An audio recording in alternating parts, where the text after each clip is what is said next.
வணக்கம். முகச் சுருக்கங்களை நீக்கும் உருளைக்கிழங்கு.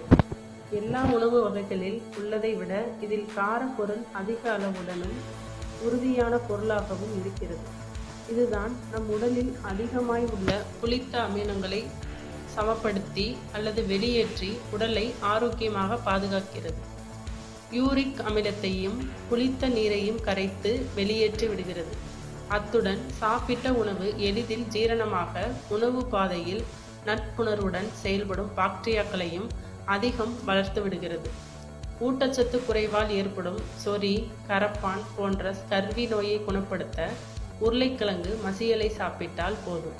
அவித்த உருளைக்கிழங்குகளை தோலுடன் மசித்து தினமும் ஒருவேளை வீதம் 1 வாரம் முதல் 10 நாட்கள் வரை சாப்பிட்டால் நல்ல முன்னேற்றம் ஏற்படும். வயிற்றுப்புண், வயிற்று கோளாறுகள், குடல் கோளாறுகள், இரைப்பை கோளாறுகள் ஆகியன உள்ளவர்கள் இளஞ்சிவப்பு நிறத்தில் உள்ள உருளைக்கிழங்குகளாக பார்த்து எடுத்து அவற்றை பச்சையாக மிக்சி மூலம் சாறு எடுத்து கொள்ள வேண்டும். உணவு சாப்பிடுவதற்கு அரை மணி நேரத்திற்கு முன்பாக இந்த சாற்றில் அரை கப் அருந்த வேண்டும். இதுபோல் 3 வேளையும் உணவு நேரத்திற்கு முன்பு அருந்த வேண்டும். உருளைக்கிழங்கில் உள்ள மாவுச்சத்து அடிவயிறு மற்றும் இரைப்பைகளில் உள்ள குழாய்கள் வீங்குவதையும் அவற்றில் நச்சு நீர் தேங்குவதையும் முன்கூட்டியே தடுத்து உடலுக்கு நன்மை செய்கிறது.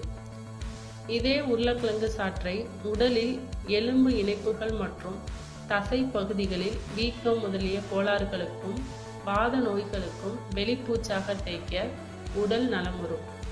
இந்த சாற்றை அடுப்பில் வைத்து 1/3 பங்காக வற்ற செய்து அதில் கிளிசரின் சேர்த்து பாட்டிலில் அடைத்து வைத்து வீக்கம், வலி ஆகியன உள்ள இடங்களில் 2 அல்லது 3 மணி நேரத்திற்கு ஒரு முறை இந்த தைலத்தை அழுத்தி தேய்த்தால் ஒரே நாளில் வீக்கம் குறையும், வலியும் நீங்கும். வயதால் முகத்திலும் உடலிலும் சுருக்கம் உள்ளவர்கள் பச்சையாக உருளைக்கிழங்கை நசுக்கி முகத்திலும் மற்ற பகுதிகளிலும் தேய்த்து கொண்டு இரவில் தூங்க செல்ல வேண்டும். சுருக்கங்களை போக்கி சலவை செய்த துணி போல இளமை துடிப்புள்ள முகத்தையும் சுருக்கமில்லாத தோலையையும் உடலுக்கு தந்து விடுகிறது. குண்டான மனிதர்கள் எண்ணெயில் பொரித்த உருளைக்கிழங்கு வறுவலை முற்றிலும் தவிர்த்து மாதம் ஒரு முறை அவித்த உருளைக்கிழங்கை அளவுடன் சாப்பிட வேண்டும். ஏனெனில் இது குண்டான மனிதர்களை மேலும் குண்டாக்கிவிடும். மேலும் விவரங்களுக்கு எங்களது சேனலை சப்ஸ்கிரைப் செய்யவும். நன்றி.